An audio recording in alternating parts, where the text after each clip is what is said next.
أعوذ بالله من الشيطان الرجيم بسم الله الرحمن الرحيم اللهم صل على سيدنا مولانا محمد النبي الأمي وعلى آله وبارك وسلم عليه. سامعین و ناظرین، السلام علیکم ورحمۃ اللہ. آج ہمارے بیان کا موضوع ہے کہ آپ صلی اللہ علیہ وسلم کی نبوت تمام انبیاء علیہ السلام اور جمیع الانسانوں کو گھیرے میں لیے ہوئی ہے. گویا آپ صلی اللہ علیہ وسلم سارے انبیاء علیہ السلام و مرسلین آپ کی نبوت کے دائرے میں آتے ہیں. بنی اسرائیل کے جو نبی ہیں وہ بھی اور سارے. تو اس کے لیے ہم نے کچھ جو ہے نا بیان کرنا ہے. بڑی توجہ والی بات اور بڑی ایمان افروز باتیں ہیں، اور اس کو اگر کوئی غیر مسلم بھی سنے گا تو اسے اس پہ عقیدے کو اپنے کو اس کو چینج کرنا پڑے گا کہ اس کی کامیابی جو ہے حضور پاک صلی اللہ علیہ وسلم کے اوپر ایمان لانے میں ہے، بھلے وہ اپنے مذہب میں ہوتے ہوئے کتنا ہی متقی پرہیزگار ہو. اعوذ باللہ من الشیطان الرجیم بسم اللہ الرحمن الرحیم. قل یا ایھا الناس انی رسول اللہ الیکم جمیعا الذی لہ ملک السماوات والارض لا الہ الا هو یحیی و یمیت وآمنوا باللہ ورسولہ النبی الامی الذی یؤمن باللہ وکلماتہ واتبعوہ لعلکم تہتدون. فرمایا، اے میرے محبوب، آپ فرما دیجئے، یا ایھا الناس، اے انسانوں، تمام یعنی دنیا کے انسانوں، انی رسول اللہ علیکم جمیعا، میں تمہاری طرف، تم سب کی طرف اللہ کا رسول بنا کر بھیجا گیا ہوں. کس نے بھیجا ہے؟ لہ ملک السماوات والارض، اس کی طرف سے جس کی جو الہ ہے. ملک السماوات والارض، زمین و آسمانوں کی وہ ملکیت بھی اس کی ہے، اور اس کا یعنی سمجھو کہ الہ بھی وہی ہے. فرما دیجئے، اے انسانوں، اے بنی نوع انسان، میں اللہ کا رسول تمہاری طرف بنا کے بھیجا گیا ہوں اس کی طرف سے جس کی زمین و آسمان پر بادشاہی ہے. لا الہ الا ہو، وہ ایسا ہے کہ اس کے سوا کوئی الہ نہیں ہے، اکیلا ہے. وہ یحیی و یمیت، وہی زندگی دیتا ہے اور وہی موت دیتا ہے.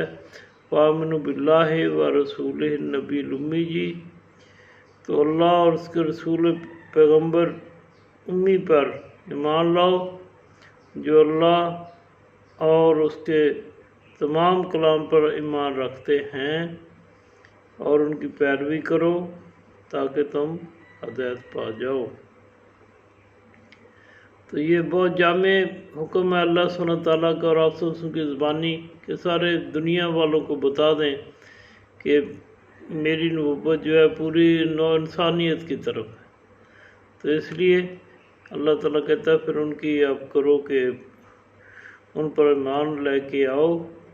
وہ خود ان کا اللہ پر اور اس کے تمام کلام پر ایمان رکھتے ہیں، تو ان کی پھر تم پیروی کرو تاکہ تمہیں ہدایت نصیب ہو. اور جگہ اعلان فرمایا، آپ اعلان فرما دیجئے کہ اس قرآن پاک کی وحی میری جانب اس لیے اتاری گئی ہے کہ میں اس سے تمہیں اور جن لوگوں تک یہ پہنچے سب کو ہوشیار کر دوں.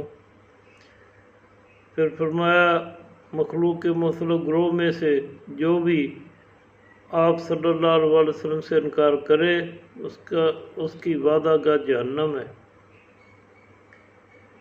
پھر فرمایا، اہل کتاب اور غیر اہل کتاب سے آپ فرما دیں کہ کیا تم مانتے ہو؟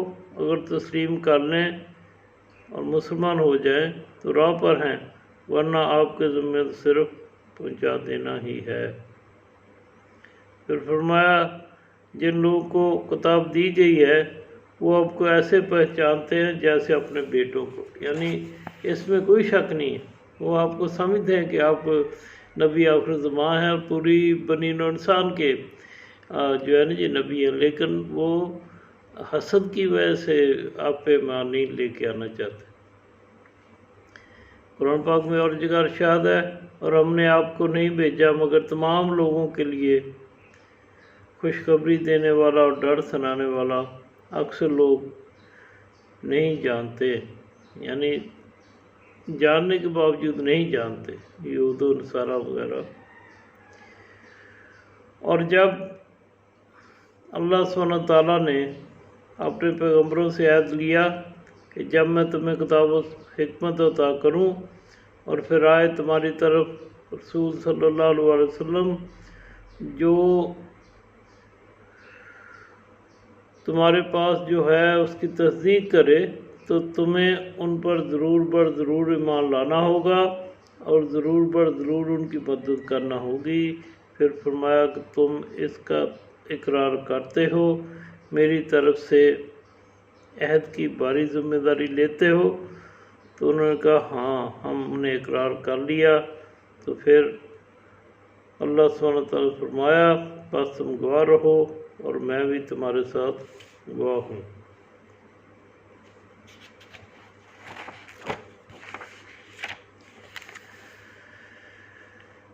میں وقت یاد کرو جب مریم کے بیٹے عیسیٰ علیہ السلام نے کہا اے بنی اسرائیل، میں تمہارے پاس اللہ سبحانہ تعالیٰ کا بھیجا ہوا آیا ہوں، رسول آیا ہوں، اور جو کتاب مجھ سے پہلے آ چکی یعنی تورات کی تصدیق کرتا ہوں۔ میں بشارت دیتا ہوں ایک رسول صلی اللہ علیہ وسلم کی جو میرے بعد آئیں گے، ان کا نام احمد صلی اللہ علیہ وسلم ہوگا۔ پھر وہ جب وہ کھلی نشانیوں کے ساتھ یعنی آپ صلی اللہ علیہ وسلم تشریف لائے تو یہود و نصارہ کہنے لگے یہ تو کھلا جادو ہے۔ قرآن پاک میں ارشاد ہوتا ہے یریدون لیطفئوا نور اللہ بافواہہم واللہ متم نورہ ولو کرہ الکافرون، اور یہ کافر و مشرکین چاہتے ہیں کہ اللہ کے نور کو یعنی دین اسلام کو پھونکوں سے بجھا دیں، اور اللہ اپنے نور کو پورا کر کے رہے گا وہ کافروں کو کتنا ہی ناپسند ہو۔ پھر فرمایا والذی ارسل رسولہ بالہدی ودین الحق لیظہرہ علی الدین کلہ ولو کرہ المشرکون، اور ذات باری تعالیٰ ہے جس نے اپنے رسول کریم صلی اللہ علیہ وسلم کو ہدایت اور دین حق کے ساتھ مبعوث فرمایا تاکہ علی الدین کلہ تاکہ یظہرہ علی الدین کلہ تاکہ وہ اپنے اللہ سبحانہ تعالیٰ اپنے دین کو تمام ادیان پر غالب فرما دے اگرچہ مشرکین کو کتنا ہی ناپسند ہو۔ حدیث مبارکہ ہے سے مسلم میں ہے حضور پاک صلی اللہ علیہ وسلم فرمایا قسم ہے اس ذات کی جس کے ہاتھ میں میری جان ہے،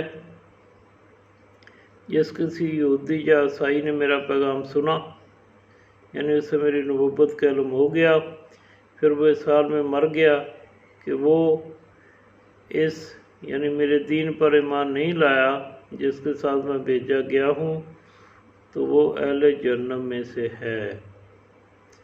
حضرت جابر رضی اللہ تعالیٰ عنہ روایت کرتے ہیں کہ ایک مرتبہ عمر رضی اللہ تعالیٰ عنہ کو تورات کا نسخہ لائے اور آپ صلی اللہ علیہ وسلم کی بارگاہ میں حاضر ہوئے اور عرض کی یا رسول اللہ صلی اللہ علیہ وسلم یہ تورات کا نسخہ ہے۔ آپ صلی اللہ علیہ وسلم خاموش رہے۔ پھر عمر رضی اللہ تعالیٰ نے تورات کو پڑھنا شروع کر دیا اور ادھر رخ مبارک پر غصے کے اثرات ظاہر ہوئے اور آپ صلی اللہ علیہ وسلم کا چہرہ مبارک ہے وہ غصے سے متغیر ہونے لگا۔ یہ دیکھ کر ابو بکر رضی اللہ تعالیٰ نے کہا اے عمر، گم کرنے والیاں تمہیں گم کریں، کیا تم چہرہ انور صلی اللہ علیہ وسلم کا تغیر نہیں دیکھتے ہو؟ حضرت عمر رضی اللہ تعالیٰ نے جب چہرہ انور پر نظر ڈالی اور غصے کے ساتھ دیکھ کر عرض کیا، میں اللہ اور اللہ کے رسول کے غضب سے پناہ مانگتا ہوں۔ رضیت باللہ ربم و بالاسلام دینم و بمحمد صلی اللہ علیہ وآلہ وسلم نبیہ، یعنی میں اللہ کے رب ہونے پر، اسلام کے دین ہونے پر اور محمد صلی اللہ علیہ وسلم کے نبی ہونے پر راضی ہوں۔ جب انہوں نے ایسا کیا، عرض کی سامنے بیٹھ کے، پھر آپ صلی اللہ علیہ وسلم کا غصہ زائل ہوا۔ آپ صلی اللہ علیہ وسلم نے فرمایا، قسم ہے اس ذات کی جس کے قبضہ میں میری جان ہے، اور موسیٰ علیہ السلام تمہارے درمیان ظاہر ہوتے تو تم اس کی پیروی کرتے اور مجھے چھوڑ دیتے، جس کے نتیجے میں تم سیدھے راستے سے گمراہ ہو جاتے۔ حالانکہ موسیٰ علیہ السلام زندہ ہوتے اور میرا زمانہ نبوت پاتے تو وہ بھی میری پیروی کرتے، میری پیروی کے بغیر انہیں بھی نجات نہ ملتی۔ اسی طرح حضرت انس رضی اللہ تعالیٰ کی روایت ہے کہ رسول اللہ صلی اللہ علیہ وسلم فرمایا، بنی اسرائیل کے نبی حضرت موسیٰ علیہ السلام پر اللہ سبحانہ وتعالیٰ نے وحی فرمائی کہ جو شخص مجھ سے سال میں ملے کہ وہ احمد مجتبیٰ صلی اللہ علیہ وآلہ وسلم کا منکر ہے تو میں اسے جہنم میں ڈال دوں گا۔ موسیٰ علیہ السلام نے عرض کی، اے میرے رب، احمد کون ہیں؟ فرمایا، میں نے کسی مخلوق کو ان سے بڑھ کر مکرم نہیں بنایا، میں نے ان کا نام تخلیق آسمان و زمین سے پہلے عرش پر لکھا ہوا ہے۔ بلا شبہ میری تمام مخلوق پر جنت حرام ہے جب تک وہ اور ان کی امت داخل جنت نہ ہو۔ موسیٰ علیہ السلام نے کہا، ان کی امت کیسی ہے؟ فرمایا، وہ بہت زیادہ حمد کرنے والی امت ہے، جو چڑھتے اور اترتے ہر حال میں خدا کی، اللہ سبحانہ وتعالیٰ کی حمد کرنے والی ہے۔ وہ اپنی کمریں باندھیں گے اور اعضاء کو پاک کریں گے، وہ دن میں روزہ دار اور شب میں ذکر و اذکار اور عبادت گزار ہوں گے، ان کے قلیل عمل کو قبول کروں گا اور لا الہ الا اللہ کی شہادت پر ان کو جنت میں داخل کروں گا۔ عرض کیا، اس امت کا نبی مجھے بنا دے یا اللہ۔ فرمایا، اس امت کا نبی انہی میں سے ہوگا۔ عرض کیا، مجھے اس نبی کا امتی بنا دے۔ فرمایا، تمہارا زمانہ پہلے ہے اور ان کا زمانہ آخر میں، لیکن بہت جلد تم کو اور ان کو بیت الجلیل میں یکجا کر دوں گا۔ آخری زمانے میں جیسے ہم حدیث مبارکہ پڑھتے ہیں کہ حضرت عیسیٰ علیہ السلام کا رسول ہوگا، وہ بھی جب تشریف لائیں گے تو اس امت کے یعنی طرف سے آپ صلی اللہ علیہ وسلم کا کلمے کا اقرار کریں گے اور اس امت کے دائی، دین کے دائی ہو کر یعنی وہ اپنا تبلیغ و جہاد کریں گے، جس کے نتیجے میں جتنے بھی عیسائی اس وقت ہوں گے وہ مسلمان ہو جائیں گے۔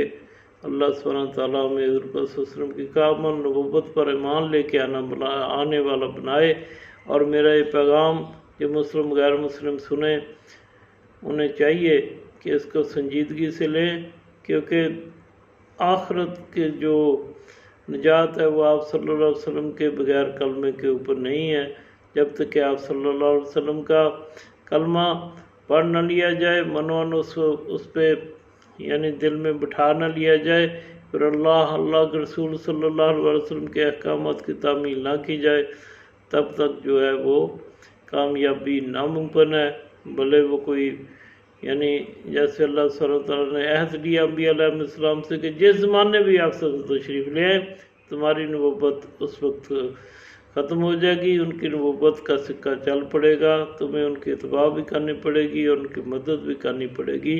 اللہ سبحانہ تعالیٰ ہمیں اپنے نبی کریم صلی اللہ علیہ وسلم پر پورا ایمان لے کے آنے والا بنائے، اور اس تبلیغ کو ہم غیر مسلموں تک بھی پہنچا دیں کہ اللہ سبحانہ تعالیٰ ان کے دلوں کو پھیر کے حضور پاک صلی اللہ علیہ وسلم کے دین کی طرف لے آئے، تاکہ ساری دنیا فلاح و کامیابی کی طرف راغب ہو جائے۔